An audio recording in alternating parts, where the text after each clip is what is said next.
ونسلم على رسوله الكريم وعلى آله وصحبه أجمعين. أما بعد فأعوذ بالله من الشيطان الرجيم. بسم الله الرحمن الرحيم. قل إن كان آباؤكم وأبناؤكم وإخوانكم وأزواجكم وعشيرتكم وأموال اقترفتموها وتجارة تخشون كسادها ومساكن ترضونها أحب إليكم من الله ورسوله وجهاد في سبيله فتربصوا حتى يأتي الله بأمره والله لا صدق الله العلي العظيم. روشی پڑھیے اللهم صل على سيدنا محمد معدن الجود والكرم وآله وصحبه وبارك وسلم. الصلاة والسلام عليك يا رسول الله. الصلاة والسلام عليك يا حبيب الله. الصلاة والسلام عليك يا رحمة للعالمين وعلى آلك وأصحابك يا شفيع المذنبين. حمد و ثنا کے بعد قبل اس کے تلاوت کردہ آیہ کریمہ کا ترجمہ چند تفصیلی فوائد مختصر سے وقت میں آپ حضرات کے سامنے پیش کروں. میں اس مبارک گاؤں میں حاضر ہو کر قلبی مسرت محسوس کر رہا ہوں اور اس پاک محفل میں حاضر ہونا اپنے لیے انتہائی سعادت کا باعث سمجھتا. میرے بزرگوں اور دوستوں، اس گاؤں کو یہ شرف حاصل ہے کہ اس گاؤں میں ایک گھرانہ ایسا گھرانہ ہے جس گھرانے کو اللہ تعالیٰ نے بہت بڑا شرف، بہت بڑی عظمت بخشی ہے. سادات کا گھرانہ، حضور علیہ الصلوۃ والسلام کی اولاد، اور اس کے ساتھ ساتھ علماء کا گھرانہ. ماشاءاللہ تینوں بھائی جو اس وقت اس محفل کی رونق ہے، علم کے آفتاب و مہتاب ہیں. اور یہ کوئی ڈھکی چھپی بات نہیں ہے اور اس میں بالکل کوئی مبالغہ نہیں ہے کہ ان کے فیوض و برکات کا سلسلہ پاکستان تک ہی نہیں بلکہ بیرون ممالک میں بھی جاری و ساری ہے. اور میں دعا کرتا ہوں کہ اللہ تعالیٰ ان کے فیوض و برکات کا سلسلہ اسی طرح جاری و ساری رکھے. اور افریقہ کیا دوسرے ممالک سے بھی لوگ آئیں، پیاسے آئیں، تشنگانے علوم آئیں اور سیراب ہو کر جائیں اور دوسروں کو بھی وہاں جا کر سیراب کریں. میں اپنی آنکھوں سے دیکھ کر آیا ہوں کہ اب اللہ کے فضل و کرم سے ہمارے حضرت شاہ صاحب کے شاگردان افریقہ کے شہروں میں مساجد میں کام کر رہے. یہاں سے جو طالب علم فارغ ہو کر گئے ہیں انہوں نے باقاعدہ طور پر آگے تبلیغ کا سلسلہ شروع فرما دیا. اور ابھی میں ساؤتھ افریقہ کے دورے سے واپس آیا ہوں اور میں نے دیکھا کہ الحمدللہ جو لڑکے یہاں سے فارغ ہو کر گئے ہیں انہوں نے وہاں تبلیغ و ارشاد کا سلسلہ شروع کر دیا. تو اب آپ سمجھتے ہیں کہ ان کی تبلیغ سے افریقہ کے رہنے والے کتنے لوگ مستفید ہوں گے اور ان سے آگے کتنے مستفید ہوں گے. تو یہ سارا ثواب مجموعی طور پر ان حضرات کو ملے گا اور یہ صدقہ جاریہ ہے.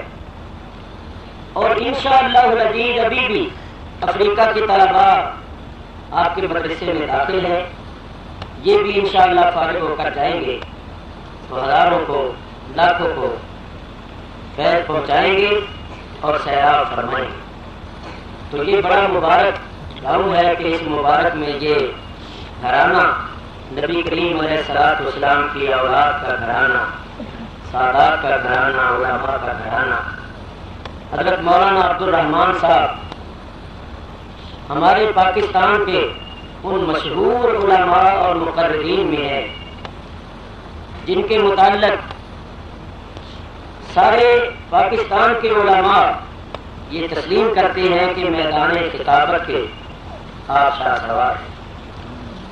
حضرت علامہ مولانا سید غلام محی الدین شاہ صاحب اور مخدوم و محترم حضرت علامہ مولانا سید حسین الدین شاہ صاحب بفضلہ تعالی مقرر بھی ہیں، مدرس بھی ہیں، محدث بھی ہیں، مفسر بھی ہیں، فقیہ بھی ہیں، محرر بھی ہیں.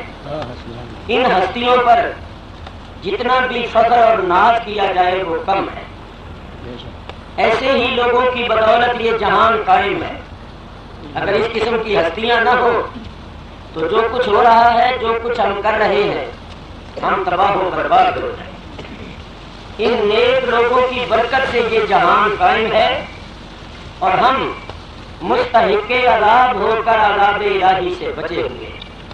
دعا کرو کہ اللہ تعالیٰ ایسی ہستیوں کو زندہ اور سلامت رکھے اور ان کے سائے ہمارے سروں پر دراز فرمائے.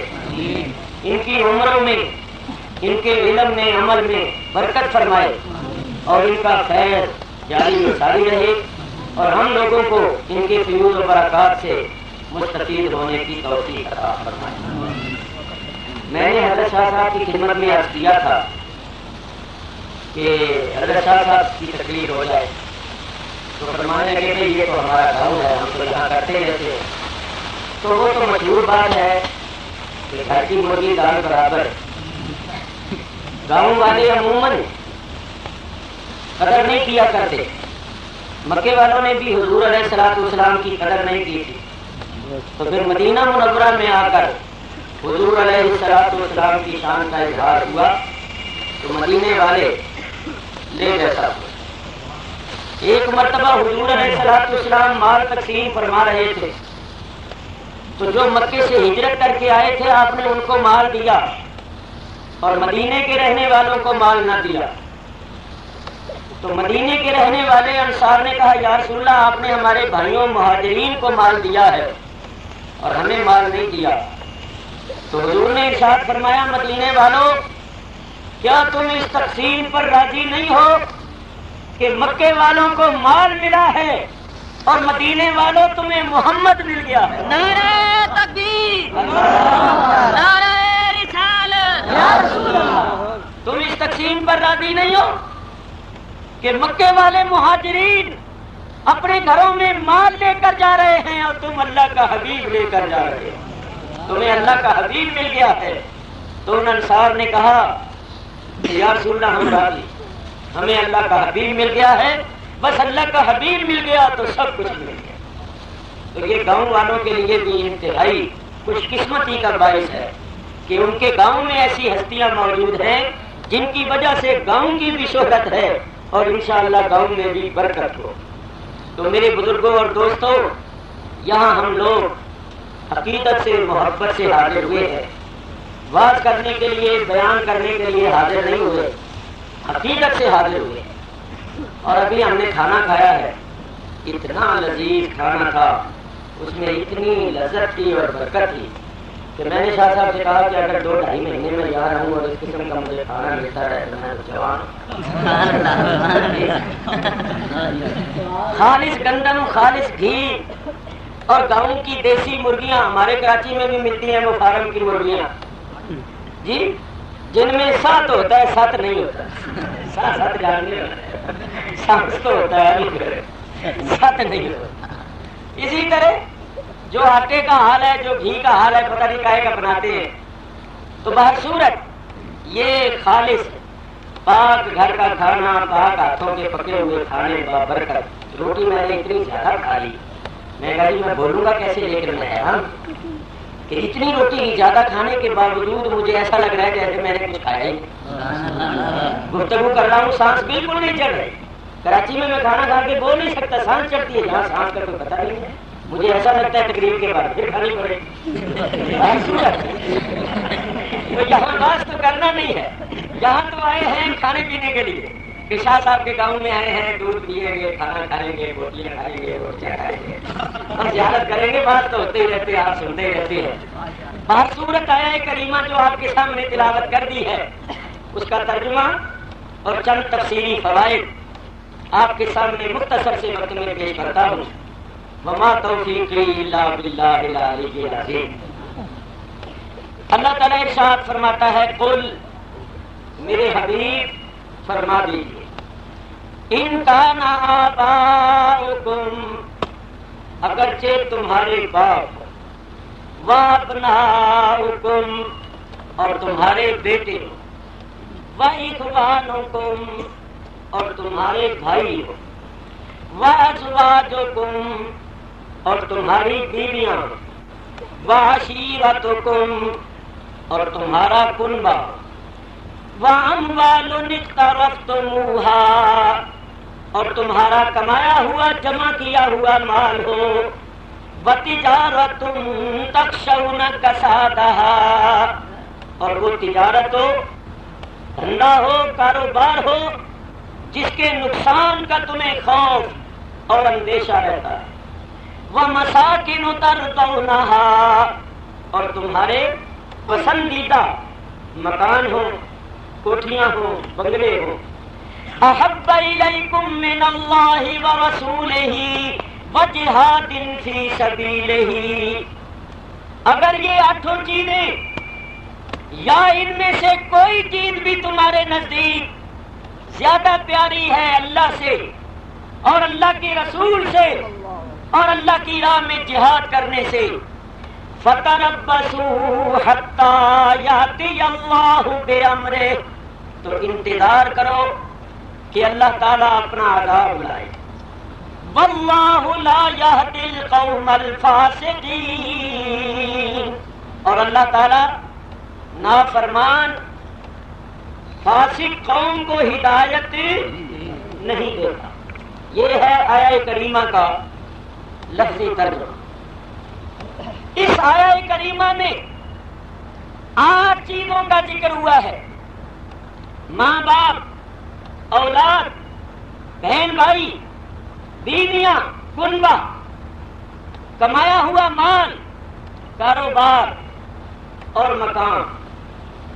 اللہ تعالیٰ ارشاد فرماتا ہے اگر یہ 8 چیزیں یا ان میں سے کوئی چیز بھی تمہارے نزدیک اللہ اور اللہ کے رسول اور اللہ کی راہ میں جہاد کرنے سے زیادہ پیاری ہے تو پھر تم عذاب کے مستحق ہو، عذاب کے منتظر ہو، اور پھر تم مومن نہیں ہو، فاسق ہو، نافرمان ہو، اور تمہیں ہدایت حاصل نہیں ہو۔ اور اگر ان 8 چیزوں سے زیادہ پیارا تمہارے نزدیک اللہ ہے، اللہ کا رسول ہے اور اللہ کی راہ میں جہاد کرنا ہے تو پھر تم مومن ہو اور اللہ تعالیٰ کی رحمتوں اور بخششوں کے حقدار ہو۔ دیکھیے، غور فرمائیے، اسلام دین فطرت ہے اور فطری طور پر ہر انسان کو ماں باپ سے، اولاد سے، بہن بھائیوں سے، بیوی سے، رشتہ داروں سے، مال سے، کاروبار سے، مکان سے محبت ہوتی ہے۔ تو اللہ نے یہ نہیں فرمایا کہ ان چیزوں سے محبت نہ رکھو، اللہ فرماتا ہے ان چیزوں سے بھی درجہ بدرجہ محبت رکھو، لیکن یہ یاد رکھنا کہ ان چیزوں کی محبت اللہ اور اللہ کے رسول کی محبت سے زیادہ نہ ہونے پائے۔ اگر ان چیزوں کی محبت زیادہ ہو گئی تو پھر تم عذاب کے مستحق ہو جاؤ، اور اگر ان چیزوں کی محبت کم رہی، اللہ اور اللہ کے رسول کی محبت زیادہ رہی، تو پھر تم رحمتوں بخششوں کے حقدار ہو جاؤ گے۔ معلوم ہوا ان چیزوں سے بھی محبت رکھنی چاہیے، مگر اللہ اور اللہ کے رسول صلی اللہ علیہ وسلم اور اللہ کی راہ میں جہاد کرنے کی محبت سب چیزوں سے زیادہ ہونی چاہیے۔ سنو ذرا غور سے سنو، اللہ کی راہ میں جہاد کرنے کی محبت میں اور اللہ کی محبت میں کوئی مغایرت نہیں ہے، کوئی فرق نہیں ہے۔ اسی طرح رسول اکرم علیہ الصلوۃ والسلام کی محبت میں اور اللہ کی محبت میں کوئی فرق یا غیریت نہیں ہے۔ اللہ کی راہ میں جہاد کرنے کی محبت عین اللہ کی محبت ہے۔ اللہ کی راہ میں جو جہاد ہوگا وہ اللہ کی محبت کی وجہ سے ہی ہوگا۔ اللہ سے محبت ہوگی تو اللہ کی راہ میں جہاد ہوگا۔ جس کو اللہ سے محبت ہی نہیں ہوگی وہ اللہ کی راہ میں جہاد کیسے کرے گا؟ جان مال کی بازی کیسے لگائے گا؟ ارے اللہ کی راہ میں جان مال وہی قربان کرے گا جس کے دل میں اللہ تعالیٰ کی محبت ہوگی۔ تو اللہ کی راہ میں جہاد اللہ کی محبت کی وجہ سے ہوگا، لہذا اللہ کی راہ میں جہاد کی محبت عین اللہ کی محبت ہے۔ اسی طرح نبی کریم علیہ الصلوۃ والسلام کی محبت عین اللہ کی محبت ہے۔ حضور کی محبت اللہ کی محبت کی وجہ سے کہ وہ اللہ کے رسول ہے، اللہ کے حبیب ہے۔ حضور خود فرماتے ہیں، ترمذی شریف کی حدیث ہے کہ لوگوں اللہ سے محبت کرو، وہ تمہارا خالق ہے، مالک ہے، تمہیں کھانے پینے کو دیتا ہے، اس نے تمہیں بے شمار نعمتیں دی ہیں، اور مجھ سے محبت کرو اللہ کی محبت کی وجہ سے کہ میں اس کا رسول ہوں، میں اس کا حبیب۔ نعرہ تکبیر، نعرہ رسالت۔ تو نبی کریم علیہ الصلوۃ والسلام اللہ کے محبوب ہیں، اللہ نے ان کو حسن دیا، اللہ نے جمال دیا، اللہ نے مرتبہ دیا، اللہ تعالیٰ نے کمال دیا، اور اللہ خود ان سے محبت کرتا ہے اور ہمیں بھی حکم دیتا ہے کہ ان سے محبت کرو۔ تو رسول اکرم سے محبت رکھنا یہ بھی اللہ سے محبت رکھنا ہے، اور حضور کی محبت عین اللہ کی محبت ہے۔ سرکار نے خود فرمایا من احبنی فقد احب اللہ، جس نے مجھے محبوب رکھا اس نے در حقیقت اللہ تعالیٰ کو محبوب رکھا۔ تو حضور کی محبت اللہ تعالیٰ کی محبت، ہم اللہ تعالیٰ سے کس طرح محبت کر سکتے ہیں؟ مثلا ہم نے اللہ تعالیٰ سے پوچھا کہ اے اللہ تو کہاں رہتا ہے؟ اے اللہ ہمیں تجھ سے محبت ہے، ہم تجھے ملنا چاہتے ہیں، تجھے میں مکان یاد سے پاک، میرا کوئی مکان نہیں، میں لا مکان۔ اللہ تعالیٰ مکان اور مکانیات سے پاک ہے۔ آپ کہیں گے کہ اللہ تعالیٰ کا گھر ہے مکہ شریف میں، تو اللہ تعالیٰ اپنے گھر میں رہتا ہوگا؟ نہیں، اللہ تعالیٰ کا گھر ہے مکہ مکرمہ میں، مگر اللہ اس گھر میں رہتا نہیں ہے۔ اللہ تعالیٰ اس گھر میں مقید نہیں۔ اللہ فرماتا ہے اس گھر پر ہر وقت میری 120 رحمتیں نازل ہوتی ہیں، 60 ملتی ہیں طواف کرنے والوں کو، 40 ملتی ہیں وہاں نماز پڑھنے والوں کو، اور 20 رحمتیں ملتی ہیں وہاں ان لوگوں کو جو عقیدت محبت سے بیٹھے بیت اللہ شریف کو دیکھتے رہتے۔ تو بیت اللہ شریف پر اللہ کی رحمتیں نازل ہوتی ہیں، وہاں کیا ملتا ہے؟ اللہ کی رحمت۔ اللہ تعالیٰ مکانیات سے پاک ہے۔ ہم نے کہا یا اللہ تیری آنکھیں ہیں، تیرے کان ہیں، تیرے رخسار ہیں، تیرے ہونٹ ہیں، دانت ہیں، ہاتھ ہیں، پاؤں ہیں، تیرا کوئی جسم ہے؟ وہ کہتا ہے میں جسم جسمانیات سے بھی پاک ہوں، مکان مکانیات سے بھی پاک ہوں، جسم جسمانیات سے بھی پاک ہوں۔ مولا تو عقل میں آ سکتا ہے؟ وہ کہتا ہے میں تمہاری عقل سے بڑا ہوں، تمہاری عقل کی رسائی مجھ تک نہیں ہو سکتی۔ مولا حواس تجھے پا سکتے ہیں، آنکھیں تجھے دیکھ سکتی ہیں، کان تجھے سن سکتی ہیں، ناک تجھے سونگھ سکتی ہے، زبان تجھے چکھ سکتی ہے، ہاتھ پاؤں تجھے چھو سکتی ہیں۔ وہ کہتا ہے نہیں، میں تمہارے حواس سے بھی بلند ہوں، میں تمہاری عقل سے بھی بلند ہوں، نہ میرا کوئی مکان ہے نہ میرا کوئی جسم ہے۔ تو ہم نے کہا پھر ہم تجھ سے محبت کیسے کریں؟ محبت کریں تو کیسے کریں؟ تو اس نے فرمایا میں نے اپنی ذات و صفات کا مظہر اتم اور اپنے حسن و جمال کا آئینہ بنا کر حضرت محمد مصطفیٰ صلی اللہ تعالی علیہ وسلم کو بھیج دیا ہے۔ ارے اس سے محبت کرو، اس سے محبت کرنا، مجھ سے ہی محبت کرنا۔ نعرہ تکبیر، نعرہ رسالت، من یطع الرسول فقد اطاع اللہ۔ اللہ فرماتا ہے جس نے رسول کی اطاعت کی اس نے حقیقت میں اللہ کی اطاعت کی۔ اطاعت رسول، اطاعت خدا۔ ان الذین یبایعونک انما یبایعون اللہ، بے شک جو لوگ آپ سے بیعت کرتی ہیں سوائے اس کی اور کچھ نہیں کہ وہ اللہ سے بیعت کرتی ہیں۔ انما حسر کا کلمہ مطلب یہ ہے کہ رسول اکرم سے بیعت کرنا یہ اللہ ہی سے بیعت کرنا ہے۔ معلوم ہوا رسول اکرم علیہ الصلوۃ والسلام کی اطاعت عین اللہ کی اطاعت، حضور سے بیعت عین اللہ کی بیعت، اور حضور کی دعوت، حضور کا بلانا عین اللہ کا بلانا۔ یا ایھا الذین آمنوا استجیبوا للہ وَلِلرَّسُولِ إِذَا دَعَاكُمْ، اے ایمان والو جب تمہیں اللہ اور اللہ کا رسول بلائے تو ان کے بلانے پر فوراً حاضر ہو جاؤ۔ طلباء حضرات کی خدمت میں ایک بات عرض کرتا ہوں، دیکھیے اس آیت میں داعی بلانے والے دو ہیں، اللہ اور اللہ کا رسول، اور بلانے کا سیغہ جو ہے وہ واحد کا ہے۔ اذا دعا سیغہ واحد کا ہے، حالانکہ داعی بلانے والے دو ہیں۔ چاہیے تھا کہ جب بلانے والے دو ہیں تو بلانے کا سیغہ بھی تسنیہ کا آتا۔ تو یہ کیا بات ہے کہ بلانے والے تو دو ہیں اللہ اور اللہ کا رسول، اور بلانے کا سیغہ واحد کا ہے۔ یہ اس طرف اشارہ ہے کہ رسول اللہ کا بلانا حقیقت میں اللہ کا ہی بلانا ہے۔ نعرہ تکبیر، نعرہ رسالت۔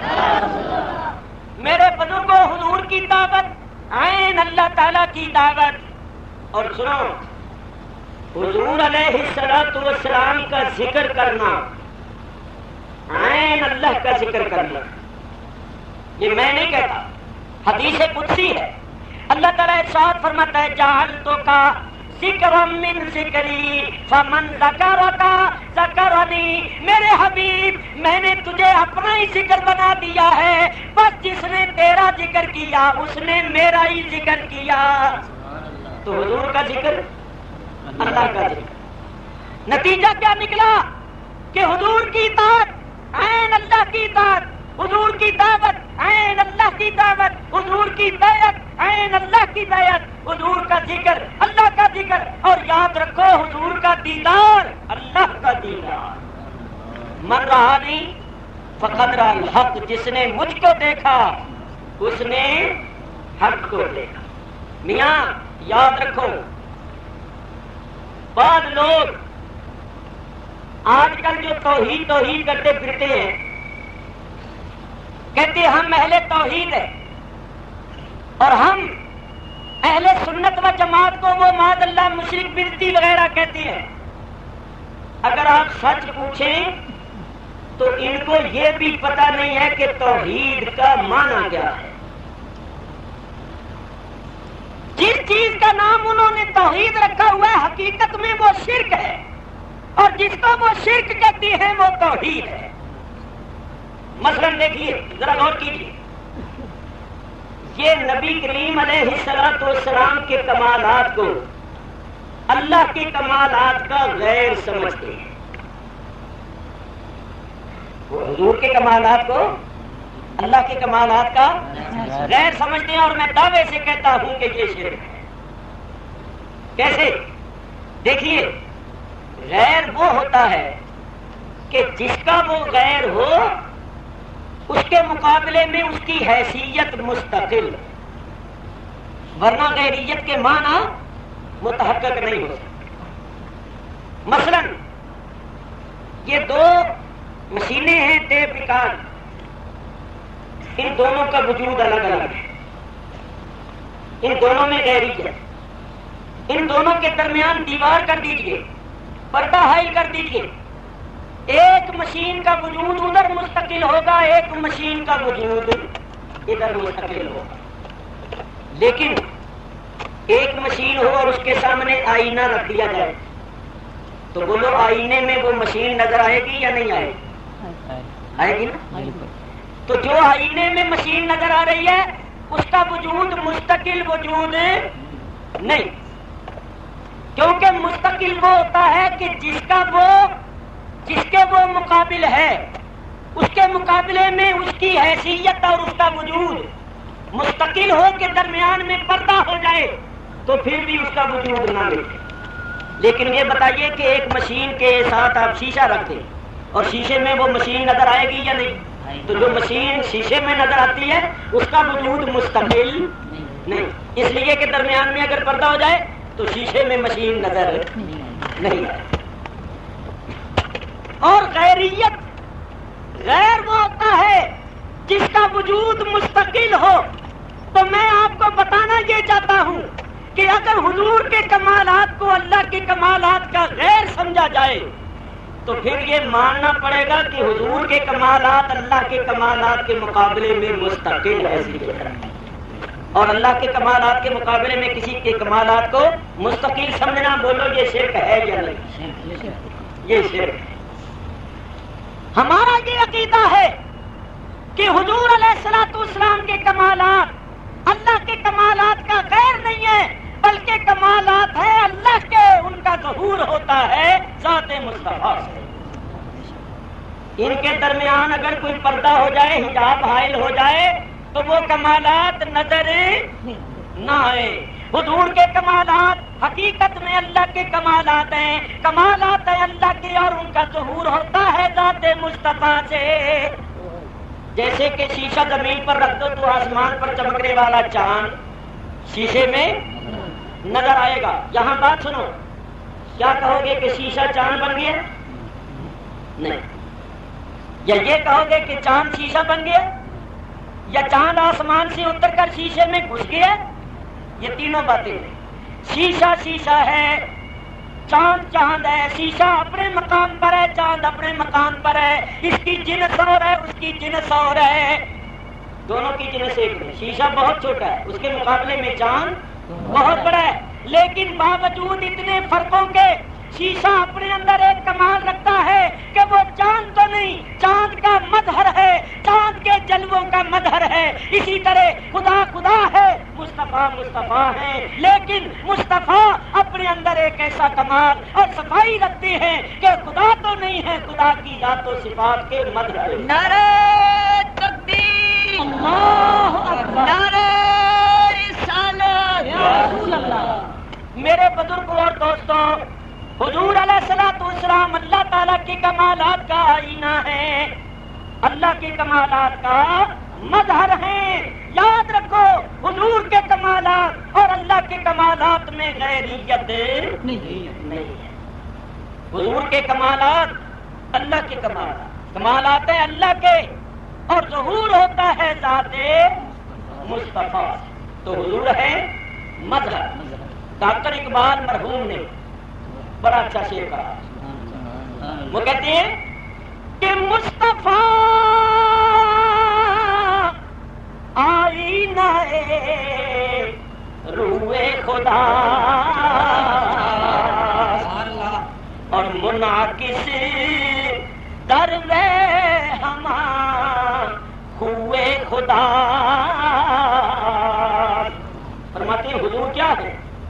ذات و صفات کا آئینہ. اگر اللہ کی ذات اور صفات کو دیکھنا چاہتے ہو تو سرکار تو عالم کو دیکھ لو. سرکار حق نہیں آئینہ حق نما ہے کہ سرکار کے اندر اللہ کی ذات کے جلوے بھی نظر آتے ہیں, صفات کے جلوے بھی نظر آتے ہیں. اور اعلیٰ حضرت امام اہل سنت مولانا شاہ احمد رضا فاضل بریلوی رحمت اللہ علیہ نے بھی اسی حقیقت کو اپنے انداز میں پیش کیا ہے. فرماتے ہیں خود رہے پردے میں اور آئینہ سے خاص کا, مولا خود رہے پردے میں اور آئینہ سے خاص کا, بھیج کر انجانوں سے کی راہ داری واہ واہ, بھیج کر بھیج کر انجانوں سے کی راہ داری واہ واہ. یہاں مجمع ہے اہل محبت کا, اہل تصوف کا. ایک بات کرتا, دیکھو میں آپ کے سامنے بیٹھا ہوں, آپ میرے سامنے بیٹھے, میرے اور آپ کے درمیان اگر کوئی پردہ حائل کر دیا جائے تو میں آپ کو نظر نہیں ہوں.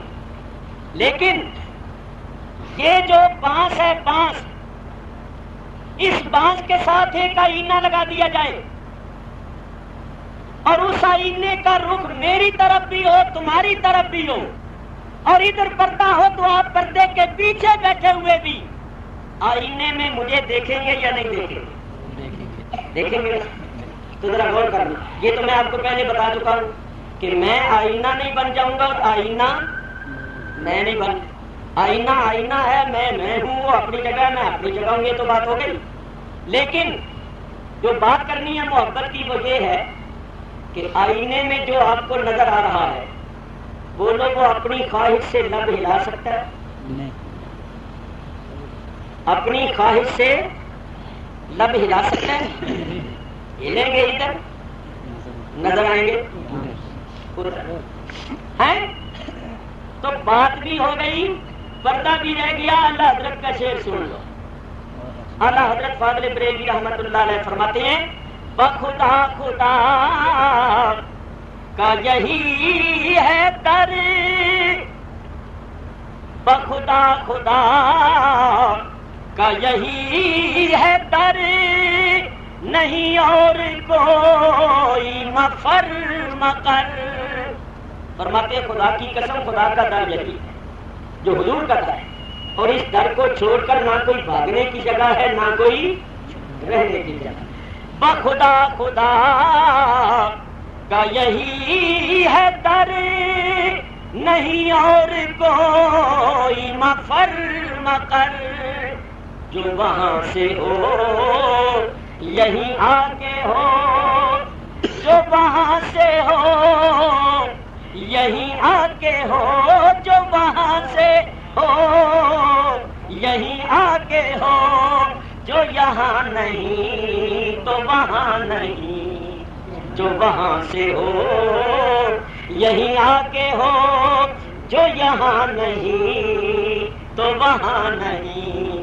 اگر ادھر ہونٹ ہلتے ہوئے نظر نہیں آتے تو سمجھو اس لیے نہیں ہل رہے کہ ادھر سے کوئی فرمان نہیں آیا. وما ينطق عن الهوى ان هو الا وحی یوحی.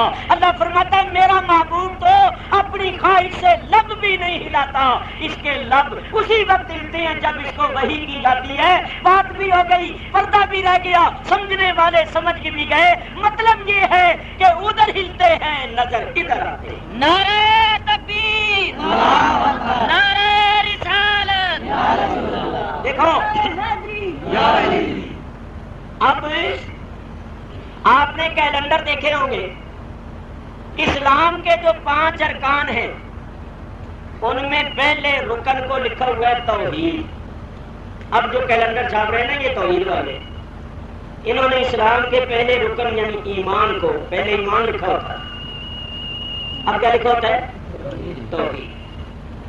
میرے بزرگوں اور دوستوں, حالانکہ اسلام کے ارکان 5 ہیں پہلا رکن ہے ایمان. ہمارے نزدیک ایمان کے 2 جز ہیں.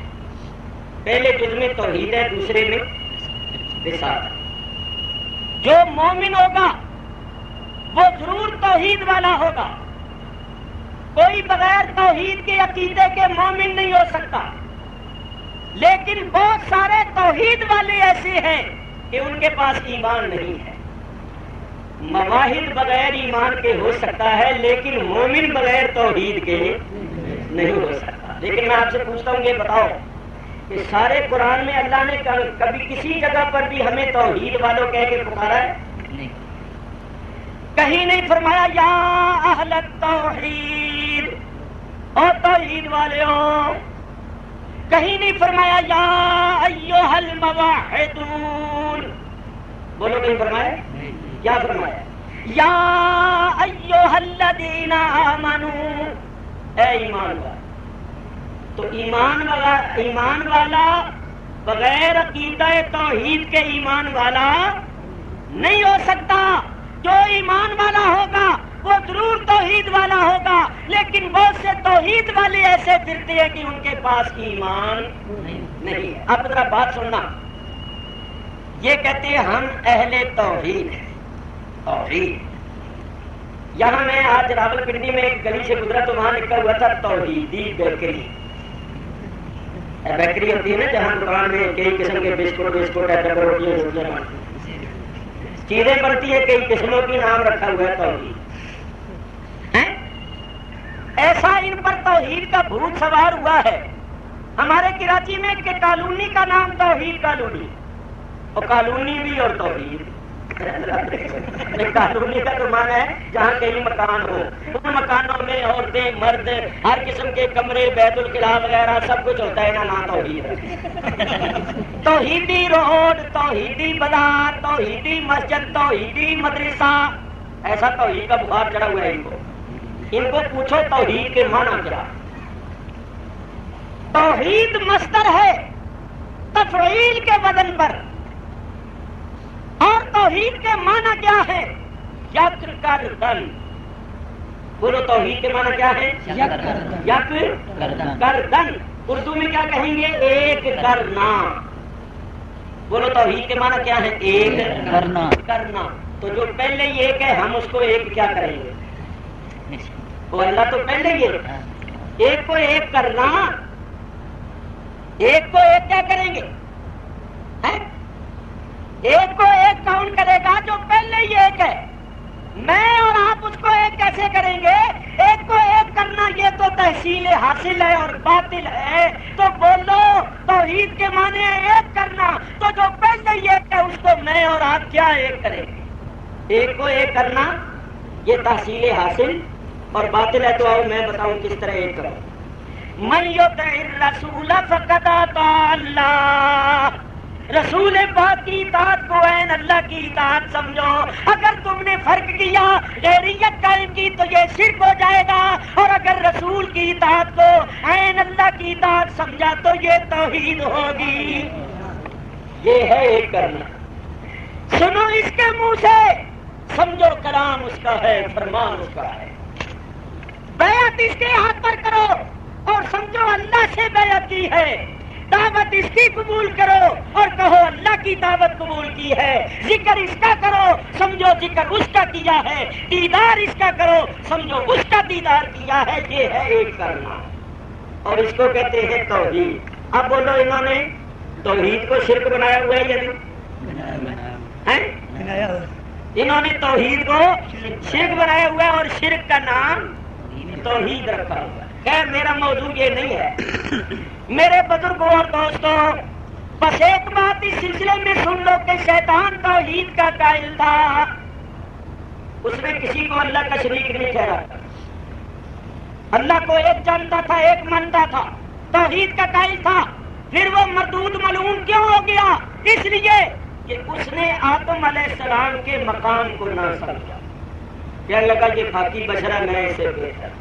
جس نے آدم کا مقام نہیں سمجھا اس کی توحید کام نہیں آئی, ملعون مردود ہو گیا. تو جو اللہ کے حبیب کے مقام کو نہ سمجھے لا توحید کے دعوے کرے کبھی مقبول نہیں ہو سکتا. مردود ہوگا، مقبول وہ ہوگا جو مقام مصطفیٰ کو. میرے بزرگ و دوستوں، بات یہ کر رہا تھا کہ حضور کی محبت ہے، اللہ کی محبت ہے. یہاں سے صاف نکلی.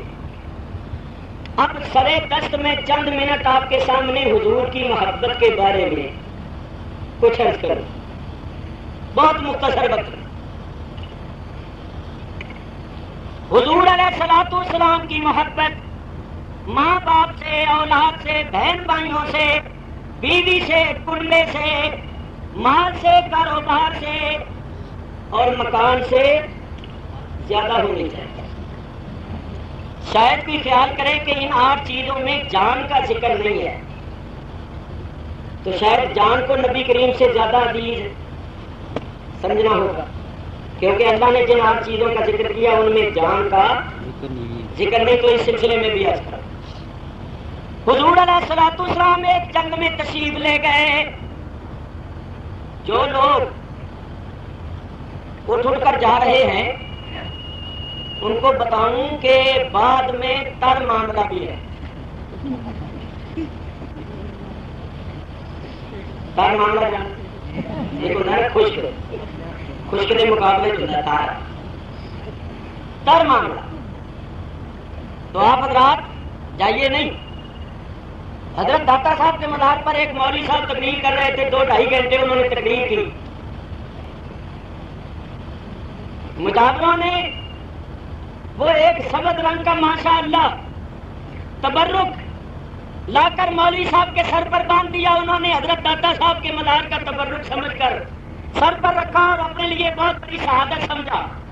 مگر وہ جو انہوں نے دوپٹہ مولوی صاحب کے سر پر باندھا تھا اس کی کیفیت یہ تھی، نہ مولوی صاحب کی پگڑی بن سکتی تھی، نہ بیوی کا دوپٹہ بن سکتا تھا. جو کچھ بھی تھا انہوں نے شہادت سمجھا. باہر صورت داتا صاحب کے مزار کا تبرک. جب باہر نکلے گھر جا رہے تھے تو آگے قوالی ہو رہے. جہاں جو قوال صاحبان آئے ہیں وہ ناراض نہ ہوں گے، ان کی بات نہیں ہے، پرانی بات ہے اور صحیح بات ہے. واقعی یہ قوال تو ایسا کلام نہیں پڑھتے. اور مولوی صاحب جا رہے تھے تو کانوں میں آواز آئی قوال کی، نہ جا مسجد. مولوی صاحب نے کان کھڑے کیے، بھائی آگے دیکھو کیا کہتا ہے. میں تو 2.5 گھنٹے بعد کر کے آؤ، مسجدوں میں آؤ، نمازیں پڑھو، روزے رکھو، اور یہ کہتا ہے نگاہ مسجد. تو بیچارے حیران ہو گئے، چونک کر کھڑے ہو گئے کہ آگے کیا کہتی. تو وہ کہہ رہے تھے نہ جا مسجد، نہ کر سجدہ، نہ رکھ روزہ، نہ مر بھوکا. یا اللہ، میں تو 2.5 گھنٹے بعد یہ کر کے آیا ہوں کہ مسجدوں میں آؤ، نمازیں پڑھو، روزے رکھو، سجدے کرو. اور یہ کیا کہہ رہے ہیں، نہ جا مسجد، نہ کر سجدہ، نہ رکھ روزہ، نہ مر بھوکا. ارے وضو کا توڑ دے کوزہ، شرابے شوق پیتا جا، شرابے شوق. جناب نوٹوں کی بارش ہو گئی، نوٹوں کی بارش ہو گئی اور لوگوں کو حال پڑے ہوئے. شرابے شوق پیتا جا، شرابے شوق. تو میاں پر معاملہ آنے والا ہے، پر معاملہ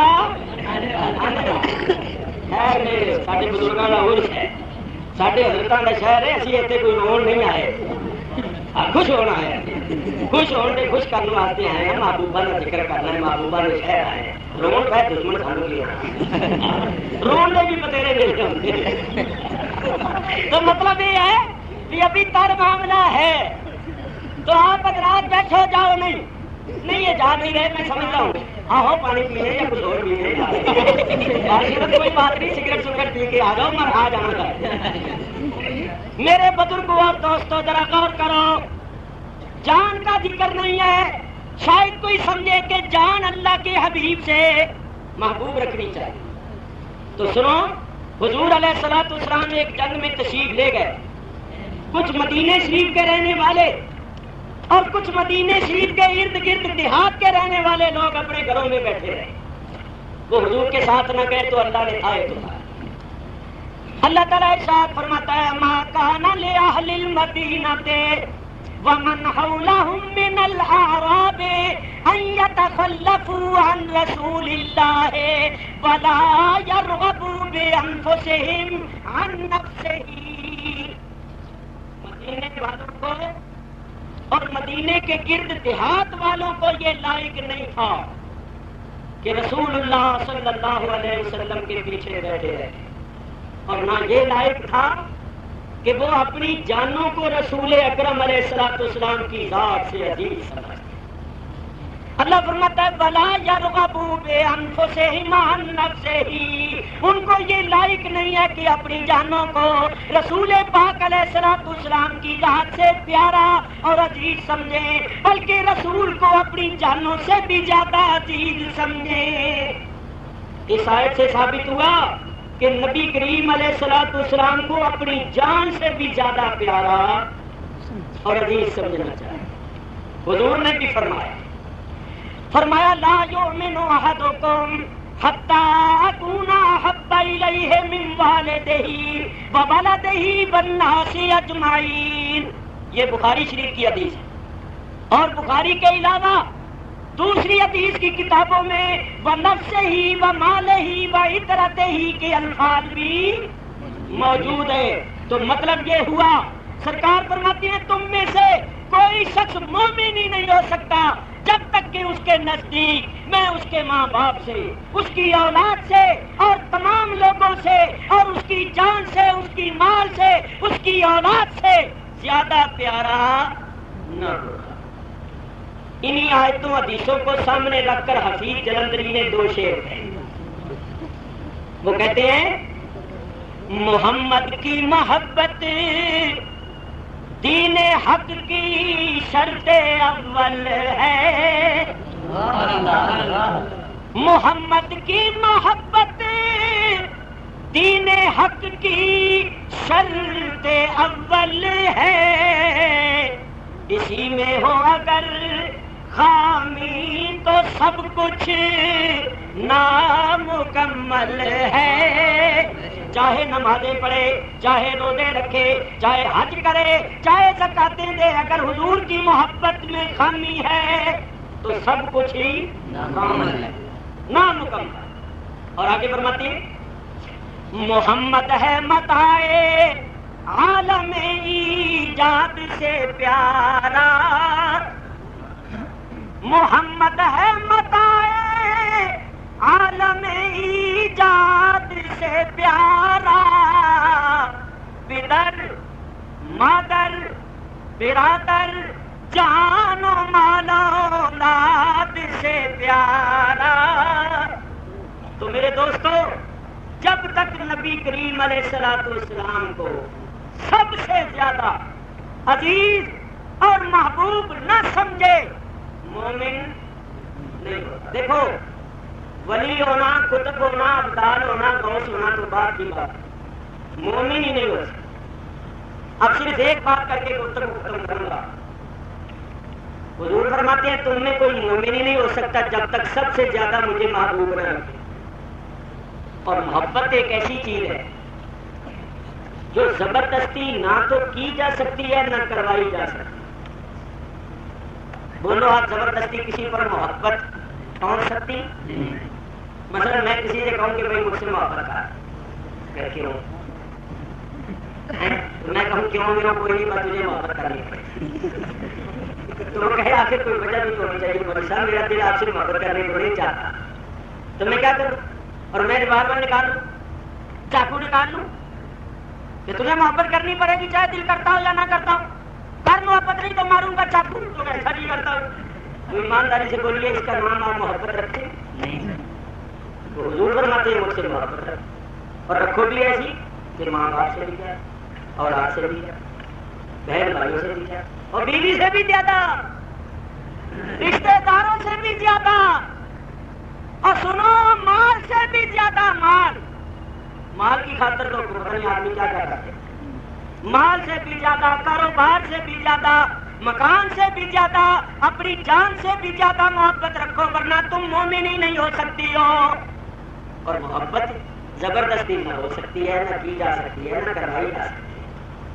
تو تو آئیے ذرا سوچیں کہ حضور نے تو یہ فرمایا کہ مجھ سے محبت رکھو اور رکھو بھی سب سے زیادہ، نہیں تو تم مومن ہی نہیں ہو سکتے، تو اس میں راز کیا ہے؟ بس یہ سن لو اور دل کے کانوں سے سنو میرے بزرگوں اور دوستوں، محبت کا تقاضا ہے حسن و جمال۔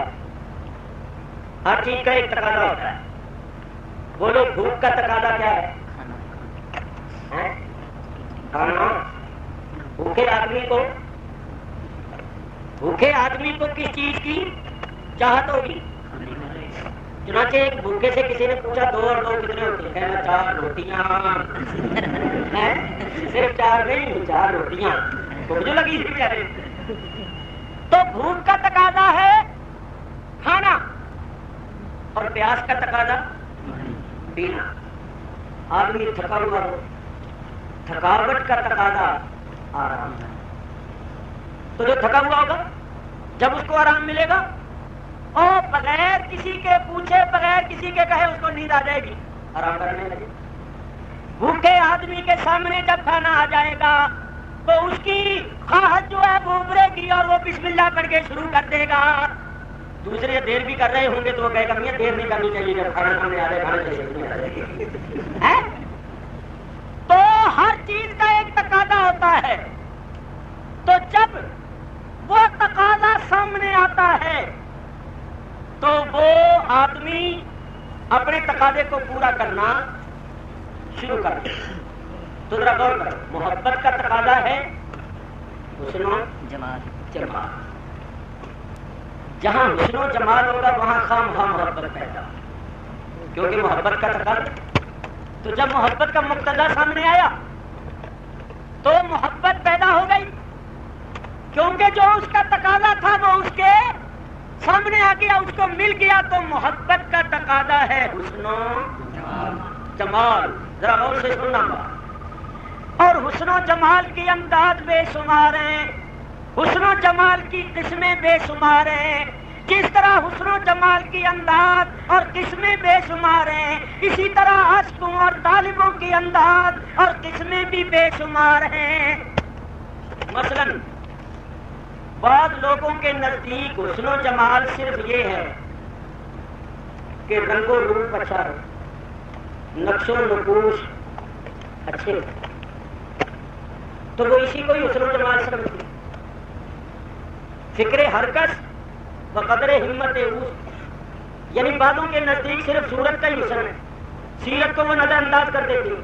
لیکن میں آپ سے پوچھتا ہوں، اگر کوئی شخص رنگ و روپ کے لحاظ سے، نقش و نقوش کے لحاظ سے خوبصورت ہو مگر اس میں صداقت کا حسن نہ ہو، وہ جھوٹ بولتا ہو، تو جو صداقت کے حسن کا عاشق ہے وہ جھوٹ بولنے والے سے محبت کرے گا؟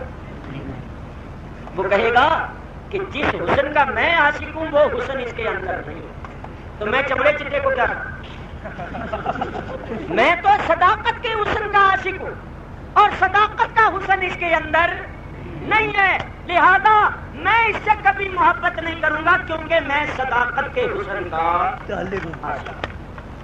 اسی طرح کسی کا رنگ و روپ اچھا ہو، نقش و نقوش اچھے ہو، مگر اس میں سخاوت کا حسن نہ، بخیل ہو، تو جو سخاوت کے حسن کا عاشق ہے وہ بخیل سے کبھی محبت نہیں کرے گا۔ وہ کہے گا جس حسن کا میں عاشق ہوں وہ حسن اس کے اندر نہیں۔ وقت مختصر ہے، میں اشارے کرتا ہوں۔